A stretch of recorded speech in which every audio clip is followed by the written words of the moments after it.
Nós vamos falar hoje sobre um tema muito importante na vida cristã e na vida de quem não é cristão também, ou pelo menos na vida de quem não é convertido também.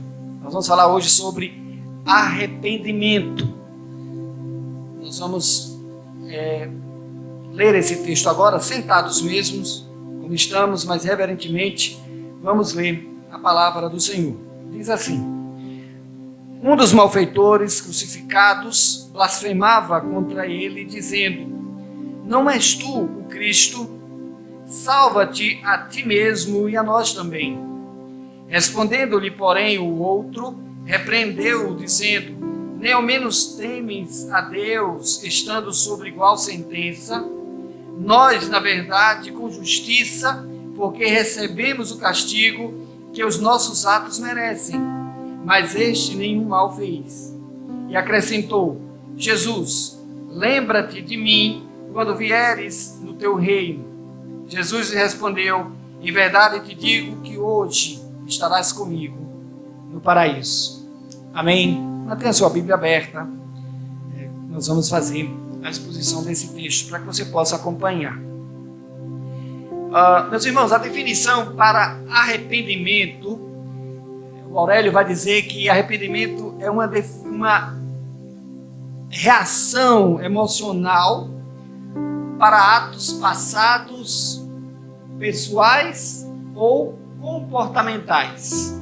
É como nós agimos a respeito dessas atitudes que nós fizemos, que nós dissemos ou que nós pensamos em momentos anteriores ou até mesmo em tempos mais remotos. Também o arrependimento pode ser tido como um pesar ou uma lamentação pelo mal cometido. É uma contrição que esse sentimento gera em nós. Então, talvez, se você não soubesse até hoje o significado dessa palavra, que a gente às vezes canta muito e lê tanto, de um coração contrito ou de uma contrição, ela é sinônimo de arrependimento. Um coração contrito é um coração arrependido. E Davi, no Salmo 51, vai dizer que Deus não rejeita um coração contrito ou um coração arrependido. Em todo caso, o arrependimento também ele pode indicar a negação ou a desistência de algo que foi feito ou pensado no passado também. Quando você, não só no passado remoto, mas no passado mais próximo do presente. Por exemplo, você fecha um negócio e 2 dias depois, ou até mesmo no mesmo dia, você volta atrás desse negócio. As pessoas chamam isso de bater pino, pelo menos na Paraíba é assim. Mas é um arrependimento também. Você volta atrás, desfaz aquilo que foi feito e retorna à condição anterior. Em todo caso, o arrependimento, seja ele comercial, seja ele comportamental, seja ele sentimental ou emocional, o arrependimento é algo que dói ou que gera algum constrangimento nas pessoas e principalmente no arrependido. E arrepender-se de algum mal dói, e dói muito. E é nesse sentido que nós precisamos refletir um pouco. Nós vamos fazer isso hoje à noite a respeito dessa palavra tão importante que é arrependimento. E um arrependimento sincero, um arrependimento verdadeiro, genuíno, em primeiro momento ele envergonha aquele que se arrepende. Por que ele faz isso? Porque ele faz parte no arrependido, no coração arrependido, no coração contrito. Ele faz este coração, ou esta pessoa arrependida, faz com que ele admita um erro, ou admita uma posição tomada equivocadamente. E primeiro o arrependimento dói nele, dói na pessoa que está voltando atrás. E é por isso, talvez, que seja tão difícil e tão demorado admitir um arrependimento total de algo que foi dito e de algo que foi feito. Porque mais do que naquele que foi ofendido, o arrependimento sincero dói muito mais naquele que ofendeu. Quando ele reconhece sinceramente o arrependimento. Porque ele sofre duas vezes. Ele sofre pelo outro e sofre por si mesmo. Quando o arrependimento é sincero. Não estou falando daquele arrependimento que é apenas para os outros verem. Mas o arrependimento verdadeiro, ele machuca-se duas vezes. A primeira é que ele reconhece que o outro foi atingido. O outro foi danificado. O outro sofreu algum dano a respeito da sua decisão, a respeito do seu comentário, a respeito de qualquer coisa que ele tenha feito. E quando ele admite isso, aí ele sofre, mas ele também sofre porque a sua própria consciência o condena. E talvez seja essa a segunda condenação que faça com que o arrependimento às vezes demore mais do que nós gostaríamos que demorasse. Porque nós ficamos remoendo, nós ficamos pensando, nós ficamos refletindo. E aí vem aquela fase de desculpas. Eu fiz isso porque, eu reagi isso porque. E muitas vezes depois começa a gente sofrer com aquilo, com aquela coisa que nós fizemos, com aquela coisa que nós dissemos. E aí depois disso nós caímos em si, nos arrependemos. E aí nós passamos a sofrer também por conta de nós mesmos. Dito isto, a gente pode compreender o porquê da mensagem do Evangelho ela ser tão dura, ela ser algo que incomoda as pessoas, ela ser algo, a certo ponto, intragável. Porque a mensagem central do Evangelho de Cristo, qual é? Arrependa-se. Arrependei-vos dos vossos pecados. Arrependam-se dos vossos pecados. E foi assim com João Batista no início, quando ele preparava o caminho para Cristo. Foi assim com o próprio Cristo durante o seu ministério na terra. E também com a igreja que nascia ali em Pentecostes. Qual foi a mensagem de Pedro? Quando os homens disseram: e agora, o que nós devemos fazer? Qual foi a resposta? Arrependam-se dos vossos pecados. E arrepender-se, meus irmãos, não é e nunca será algo muito fácil de se fazer. Não é algo fácil. Pois, como eu disse, apesar de algo nobre, de algo que deva ser elogiado, o arrepender-se no primeiro momento, ele envergonha. Quando o arrependimento é de fato sincero e verdadeiro. E aqui nesse texto que nós acabamos de ler, nós presenciamos ou somos apresentados a dois homens, além de Cristo, claro, a dois homens malfeitores. E o texto que lemos, meus irmãos, vai nos mostrar que esses homens, eles eram ladrões. E entre esses dois homens, ali no Gólgota, está Cristo Jesus. E os três estão crucificados. Eles estão pregados ali no madeiro, na cruz. E estes homens não eram ladrões simples, ou simples ladrões, pois aqueles que furtavam apenas, estes não eram crucificados. Esses homens, eles seriam rebeldes e também saqueadores que invadiam casas e roubavam tudo quanto encontravam no interior desses domicílios. Talvez é aquele tipo de malfeitor de quem Jesus vai se referir quando ele vai dizer que se o dono da casa soubesse a que hora vem o ladrão, ele ficaria vigiando, conforme está registrado ali no Evangelho de Mateus, capítulo 24, verso 43. É a este homem que invade a propriedade alheia, que põe em risco a vida do dono da casa e dos moradores da casa. É estes homens que Jesus se refere, que a este ele chama de ladrão.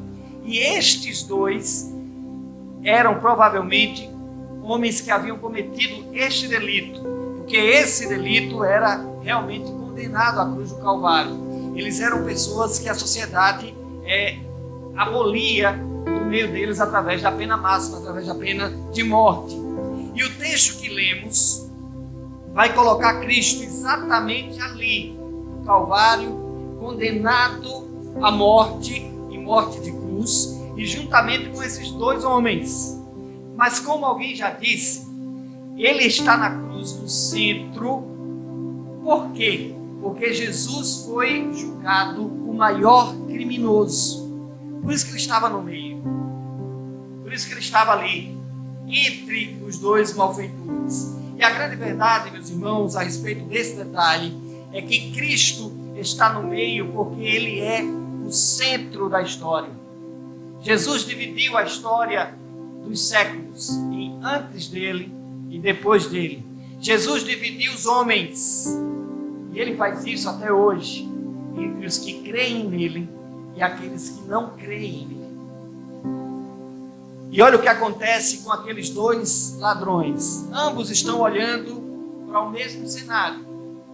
Eles presenciam o mesmo monte, o mesmo momento, a mesma multidão, os mesmos guardas. E eles olham um para o outro e se veem na mesma condição.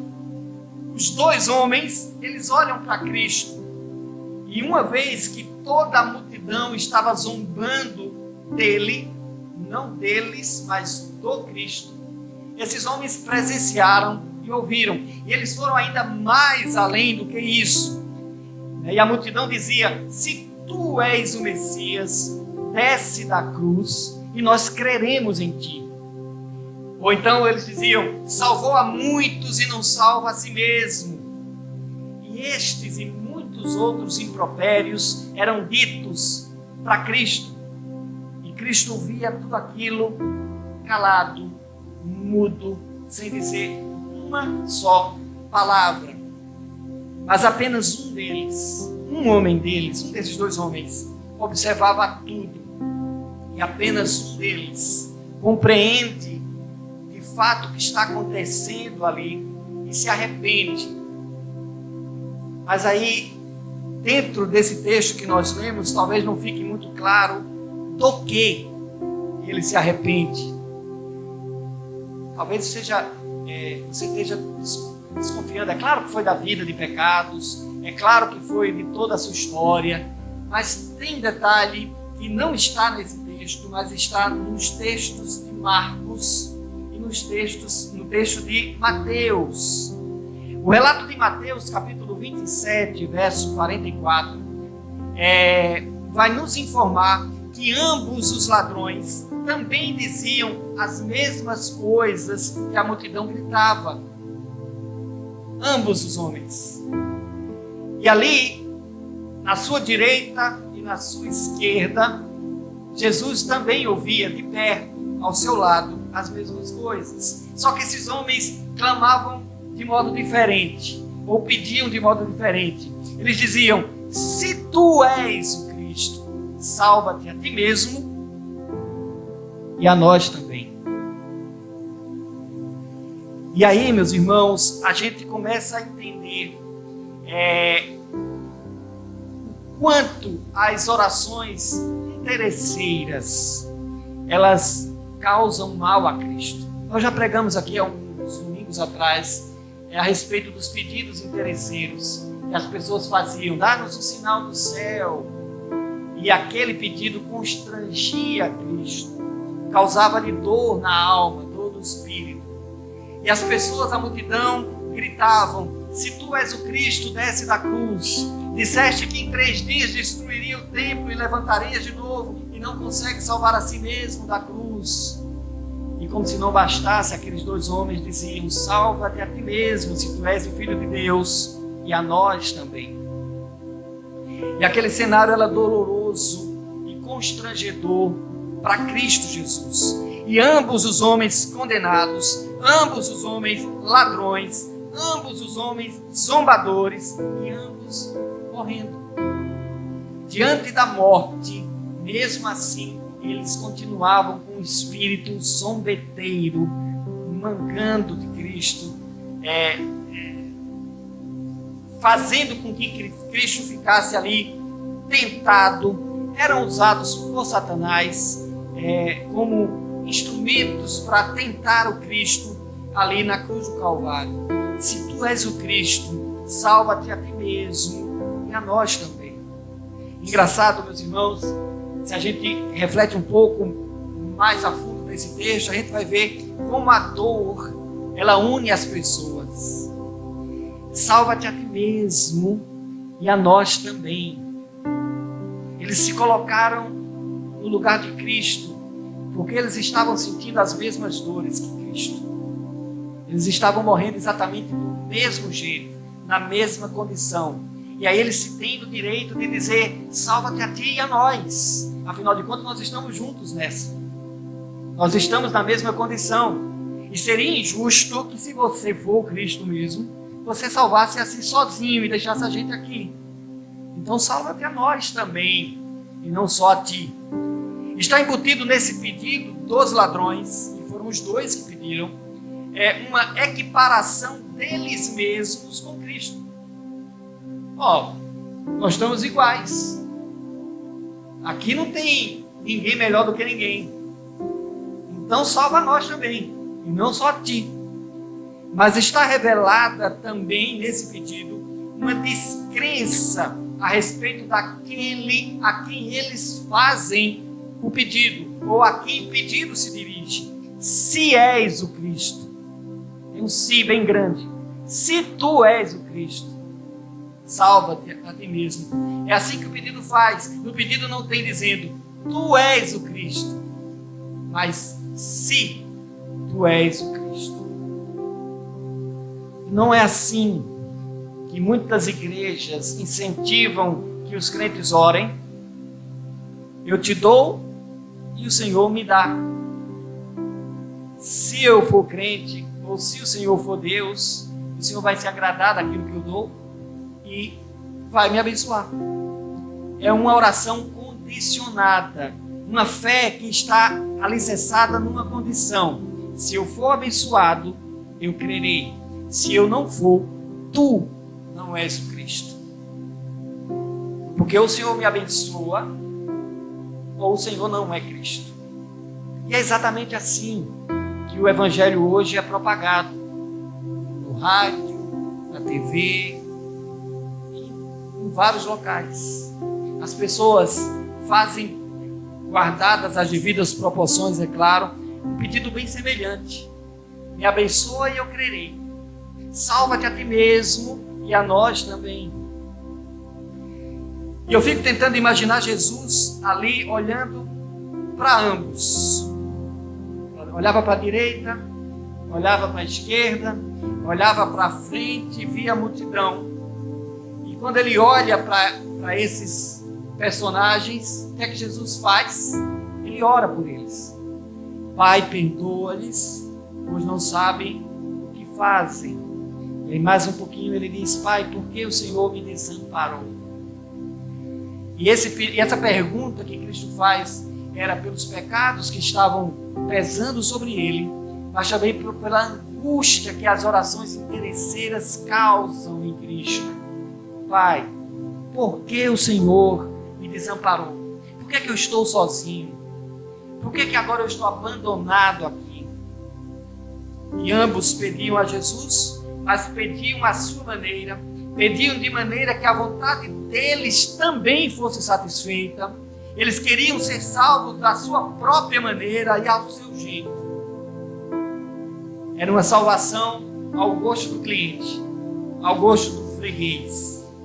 E o comportamento manso e entregue de Cristo talvez os incentivasse ainda mais a zombaria. Aquele Cristo ali, quieto, calado, feito uma ovelha muda diante dos seus agressores, ele simplesmente fica mudo, não diz nada. E talvez isso incentivasse mais os homens a gritarem, salva-te a ti mesmo e a nós. Se tu és o Filho de Deus, desce da cruz, para que nós creiamos também.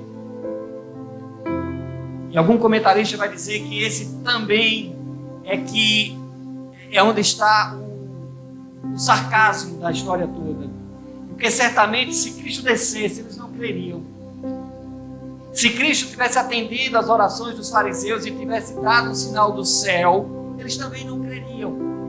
Porque eles atribuíram os sinais de Cristo a quem? A Beelzebu. E pelo maioral do Beelzebu que ele cura e que ele expulsa e que ele faz esses sinais todos. Eu disse, talvez, que talvez isso incentivasse mais ainda Cristo, porque algo maravilhoso acontece diante desse quadro todo. Entra aqui algo que nós estamos falando, que é o arrependimento. E quando o arrependimento entra em cena, o cenário muda. O arrependimento ele revela, o arrependimento ele transforma, o arrependimento ele traz o que está escondido, aquilo que passa a ser agora revelado. E aí a gente vai falar agora do ladrão arrependido. A tradição vai dizer, olha que eu procurei bastante, mas não encontrei nenhum texto que diz que o que se arrependeu foi o da direita.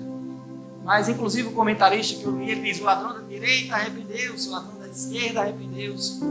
Mas independente dele estar na direita ou na esquerda, o importante é que ele arrependeu-se. E de repente o sarcasmo e a zombaria, elas dão lugar agora no coração de um desses homens a um discurso que chamaria a atenção de Jesus. De repente, no meio daquela gritaria, no meio daquela zombaria toda, alguém muda o canto, alguém muda o tom, e de repente alguém ali no meio daquele barulho todo se levanta e diz, nem mesmo temes a Deus, estando sob igual sentença. Verso 40. E o que é que a gente aprende com isso, meus irmãos? A mensagem do Evangelho, ela impacta. E como eu disse no começo, o arrependimento demora, porque ele envergonha o arrependido. E é muito provavelmente que aquele homem, ao começar os impropérios e ver aquela gritaria da multidão e ele fazendo coro com ela, ele vendo a reação de Cristo, ele vendo Cristo orando pela multidão, ele vendo Cristo orando por eles, ele ouviu e ele fez, provavelmente, tem algo diferente com esse rapaz, tem algo diferente com esse homem. Ele não é realmente culpado. Eu sim sou, mas ele não. E aqueles impropérios que ele ia falando, ia envergonhando a ele. E quanto mais ele falava, mais Cristo orava e menos Cristo reagia, e aquilo doía no seu coração. E de repente, no meio, talvez no ápice daquele barulho todo, aí ele repreende o amigo. E talvez pela proximidade, os gritos do amigo incomodassem também. E ele diz, nem ao menos temes a Deus, estando sobre igual condição ou igual sentença. E aquele homem olha para tudo, olha a sua condição, olha a condição do outro ladrão e a condição de Cristo e faz o quê? Ele reflete.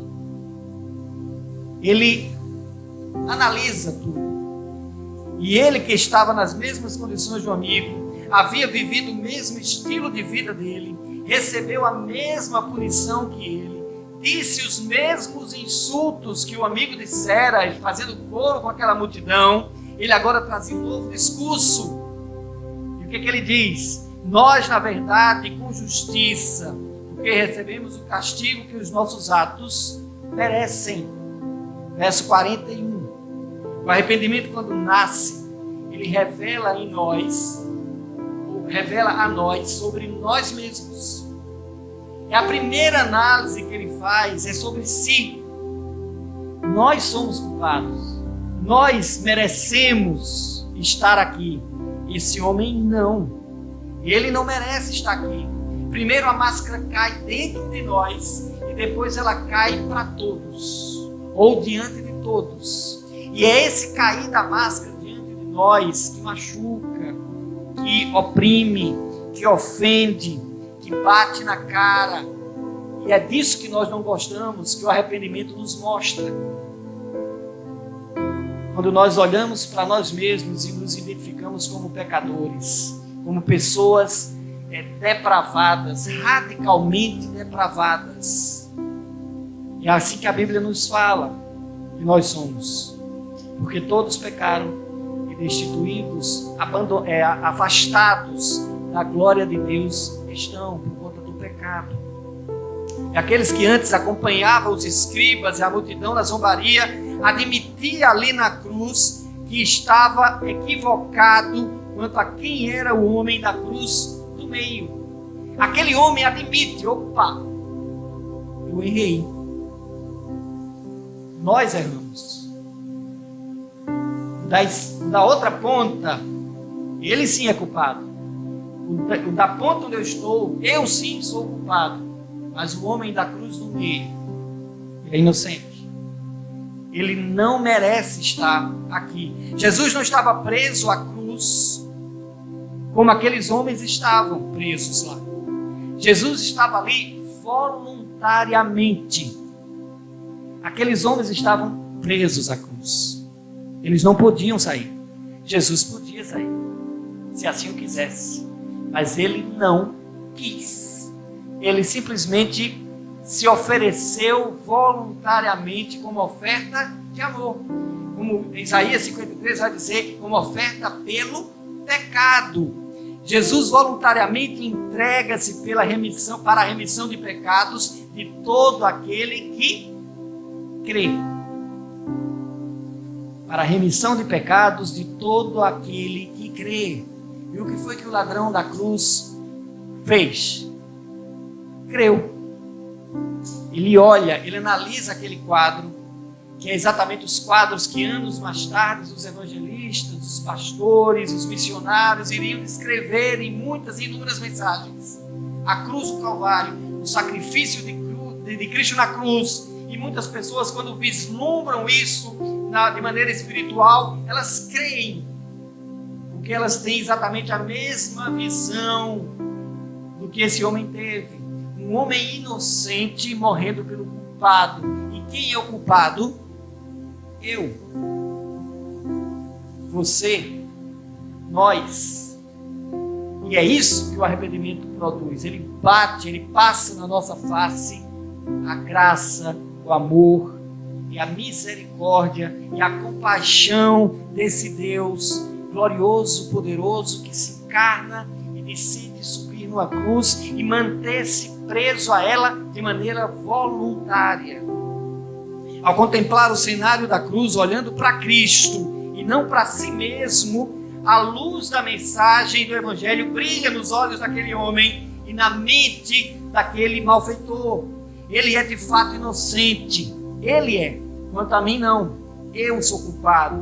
Ao contemplar Jesus de modo pacífico, suportar as ofensas e vê-lo orar pelos seus algozes, isto toca profundamente.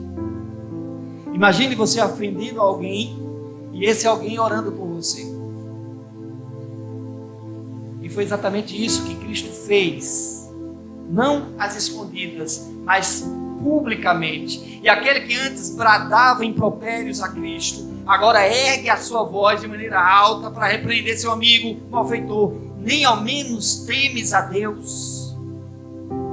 E ele já começa agora, transformado pela visão, ele já começa agora exortando. Ele começa agora repreendendo. E é essa autoridade que o Evangelho dá a quem prega. E esse ladrão começa a pregar o Evangelho. Não tens ao menos temor a Deus. E então, num pedido surpreendente, ele agora clama de modo diferente. No verso 42 ele diz: Jesus, lembra-te de mim quando vieres no teu reino. Eu vou repetir: Jesus, lembra-te de mim quando vieres no teu reino.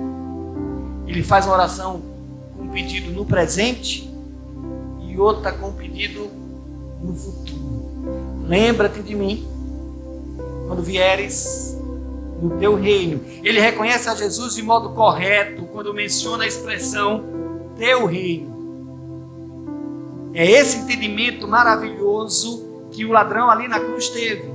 A despeito de todas as dores que ele sentiu, e não eram poucas, a despeito de todo o sofrimento que ele estava sentindo, e não era pouco, mas ele tem, pela luz do Evangelho, ele tem inteligência e discernimento para entender que Jesus, de fato, possui um reino. Lembra-te de mim quando vieres do teu reino. Ele reconhece a Jesus como Messias ao usar a expressão vieres, pois apenas o Messias que os judeus esperavam e que os judeus criam, apenas esse Messias teria o reino e viria num reino. Ele clama ao rei para ser lembrado por ele. Quando o Senhor vier com o seu reino, lembra-te de mim. Lembra-te de mim. Há uns dias atrás também nós pregamos a respeito de um clamor sincero. E nós usamos para isso a figura de Davi. E Davi, quando ele clama ao Deus poderoso por ele mesmo, quando ele cai em pecado, ali no Salmo 51, ele faz isso porque ele, como rei, sabia a maneira que devia orar e sabia também a dor que causava quando essa pessoa não era recebida pelo rei, quando ela não conseguia entrar na presença do rei. E era esse sentimento que esse ladrão pede: lembra-te de mim quando vieres com o teu reino. Em outras palavras, ele está dizendo: meu rei, olhe para mim, lembre-se de mim. E as ofensas agora também o ofendiam. Aquilo que a multidão gritava também passa a ofender não só Cristo, mas agora também aquele homem. Por isso que ele rompe num grito repreendendo o amigo: não tendes tu temor a Deus? Porque ele agora também, ao crer em Cristo, e aí isso aconteceu dentro da sua alma, dentro do seu pensamento, ninguém viu, eles apenas sentiu, e aí ele rompe numa raiva: não tendes tu temor a Deus? Porque este homem está condenado inocentemente, mas quanto a nós merecemos pelos nossos atos, nós estamos pagando por aquilo que fizemos. Ele declara Cristo inocente, ele demonstra fé na salvação correta que o Cristo pode dar, e por fim, ele demonstra humildade ao pedir para apenas ser lembrado pelo rei. Lembra-te de mim, Senhor, quando o Senhor vier com o seu reino. Lembra-te de mim. Notemos então as mudanças que o arrependimento fez na vida desse homem. Primeiro, ele não apenas demonstra temor a Deus, mas repreende aquele que não tem temor. No mesmo instante que se arrepende, ele se torna o quê? Evangelista. Na mesma hora, instantaneamente, converteu-se ali, mas ele já passa a evangelizar o amigo. Porque ele conhece a vida do amigo, que era exatamente igual à sua. Ele sabe aquilo que fizeram juntos e separados também. Então ele sabia quem era aquele que estava do outro lado do Gólgota. Ele sabia quem era aquele que estava juntamente com ele zombando. Mas agora o mais importante, ele também sabia quem era o homem da cruz do meio. E pelo arrependimento, meus irmãos, ele agora conhece também quem era o homem que estava na cruz do outro lado, que era ele mesmo. E o arrependimento faz com que todo o cenário seja compreendido. Eu conheço o próximo, eu conheço Cristo e o mais importante, eu conheço a mim mesmo. E muito provavelmente aquele homem tenha continuado com alguns impropérios, mas ali meio que já constrangido, sofrendo por aquilo que ele estava dizendo, sofrendo por aquilo que os homens diziam, até que ele converte-se e aí ofende-se com as ofensas que eram dadas a Cristo. Segundo, ele reconhece o seu pecado. Ninguém pode ser salvo sem que se reconheça pecador. É impossível que você seja transformado pelo Evangelho sem que você se reconheça pecador, sem que você reconheça que precisa de salvação, sem que você se arrependa. E quantos evangelhos, quantos crentes nós vemos aí que se convertem por emoções, se convertem por conta de um namorado ou de uma namorada e se tornam crentes nominais. crentes apenas de fachada e incham as igrejas, ilustram os bancos das igrejas e lotam, mas não são transformados. Não são. Não houve arrependimento, não houve reconhecimento de pecados. Em terceiro lugar, ele reconhece aquele homem que Jesus é inocente. Jesus não tinha pecado, mas se fez pecado por nós, pois o nosso pecado foi lançado sobre ele. E quando aquele homem entende isso, que ele está morrendo pelos seus, que ele está morrendo pelos que creem, que ele está morrendo por ele, e aí o constrangimento é maior, e ele se ofende com as ofensas. Quarto, ele reconhece que Jesus é o Salvador e Rei. Seus olhos são abertos, seu coração é tocado, sua alma é salva e a vida eterna é dada mesmo já estando pendurado numa cruz nos braços da morte. Aquele homem estava com a morte ali, do lado, iminente, presente. E mesmo assim, o Evangelho lhe dá vida. O Evangelho lhe dá vida eterna. Aquele assassino que levava a morte a muitas famílias, agarrou-se à vida quando se depara de frente com a sua própria morte. E isso é que é o maravilhoso dessa história. Quantos homens aquele homem já tinha matado? Quantas famílias ele já teria trazido sofrimento? Para quantos homens ele já não tinha apresentado a morte através do seu pecado, através do seu exercício, das suas atitudes que ele fazia de roubar, de assassinar e de matar. E aquele homem, meus irmãos, ele agora, diante da morte, ele agarra-se à vida, mas não a qualquer vida, mas a vida eterna. E a resposta de Cristo, então, para aquele homem, diante de toda a multidão, diante do amigo que também dizia ofensas contra Cristo, Cristo olha para ele e diz: em verdade te digo que hoje estarás comigo no paraíso. Ele não disse amanhã, ele não disse quando você acordar, ele não disse quando eu voltar, ele disse hoje você estará comigo no paraíso. E nós, irmãos, como crentes, precisamos nos apegar a esse hoje. Hoje estarás comigo no paraíso. Não é que nós vamos entrar num sono eterno, como alguns creem. Hoje a nossa alma estará nos braços de Cristo. Hoje você vai me contemplar nesse reino. Não é quando eu voltar, é hoje. Hoje. A sentença de Cristo não livra o corpo daquele homem da morte, mas arranca a alma daquele homem dos seus aguilhões. O corpo morreu, é bem verdade, mas a alma viveu. A alma foi arrancada dos braços da morte e aquele homem viveu eternamente pelo que creu. Portanto, eu concluo essa minha mensagem registrando aqui um comentário de um sábio teólogo chamado Harold Willmington. Ele diz sobre esse ladrão o seguinte: primeiro, naquele dia pela manhã, aquele homem foi pregado à cruz, mas naquele mesmo dia à noite, aquele homem estava usando uma coroa. Hoje estarás comigo no paraíso. Naquele dia pela manhã, o ladrão era um inimigo de César, mas à noite ele era um amigo de Deus. Hoje estarás comigo no paraíso. Naquele dia pela manhã, o ladrão foi desprezado pelos homens, mas à noite ele estava em companhia dos anjos no céu.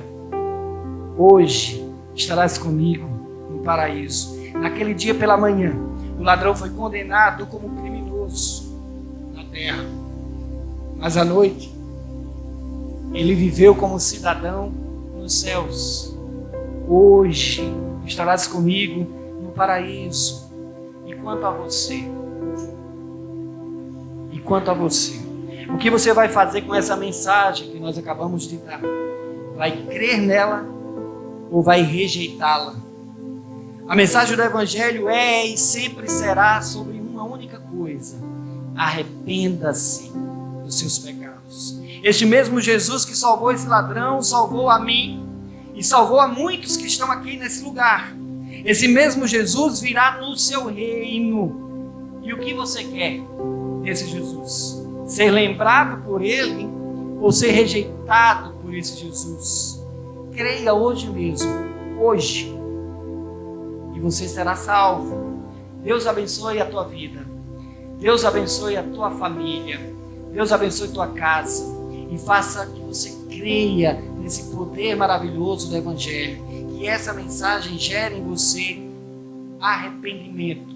Mas um arrependimento sincero. Um arrependimento que se olhe no espelho e que você diga: eu sou um pecador. Eu preciso de salvação. E apenas Cristo e somente Ele pode me dar essa salvação.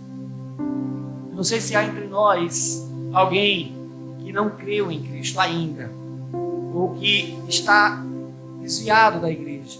Que você possa refletir nesse momento e que essa palavra ela possa te dar consolo e, mais importante acima de tudo, ela possa dar a você arrependimento para que você renasça como esse ladrão renasceu, e que hoje mesmo você tenha essa certeza, o seu nome você possa ter a certeza de que o seu nome está gravado no livro da vida nos céus, que você possa entrar na presença desse Cristo, e quando Ele voltar, Ele possa te dizer: vinde a mim, servo bom e fiel, entra no gozo do teu Senhor.